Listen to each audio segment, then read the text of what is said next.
نن يحاسكي أو دعوة بأيمي سأت قصة الصدق بدو فهمتها ووضن كأستراليا مقالة هذا مش شيء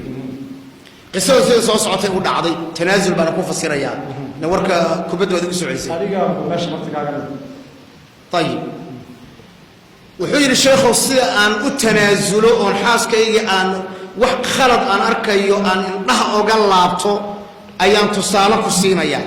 maalin jumca ah oo caruurtu ay guriga joogaan iyo sabti miday ahayd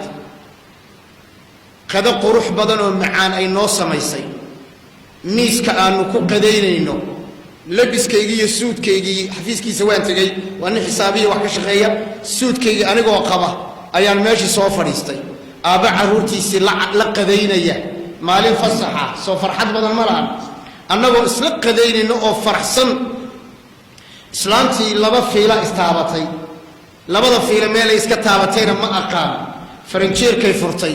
2 liitar oo caano ah ayay intee ka soo bixisay oo isoo dul istaagtay bay madax igaga bilowday mid do caruurtii kii cuntada afka gacanta ku sii waday halkaasay ku qallashay inta 2 liitar la igu dhameynayay ayaan fadhiyay wiil waan fikirayay indhaha isku qabtay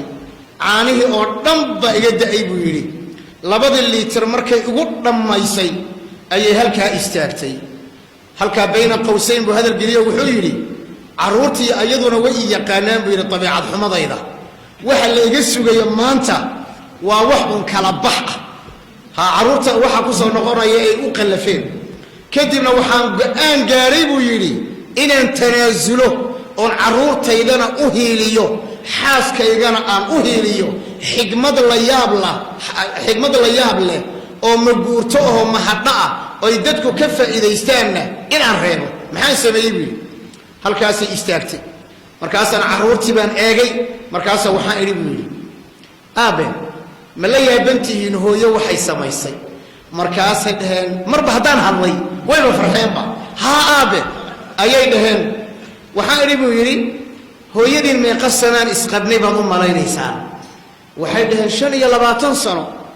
waxaan iri buu yiri waa maxaa la yiraahdaa waa sanad guuradii 25aad caleema saarkay 25aad annagu haddaanu Soomaalinahay qofkaanu boqorayno caanaan ku shubnaa qofka ugaaska ah ama malaaqa ah ama wabarka ah ama duubka ah ama iska soo daa wuxuu yiri waxaan ku shubnaa caano hooyadii waxay dooratay maalin aad wada joogtaan yawmul mashhuud ah la wada qadaynayo qolka fadhiga la joogo inay idiin sheegto inaan maanta guriga boqor ka ahay nin reerkiisa si fiican u soo dhaqdayna aan ahay sida daraadeed waxa weeyaan laga bilaabo maanta waxa caanaha la igu shubay waxaan ahay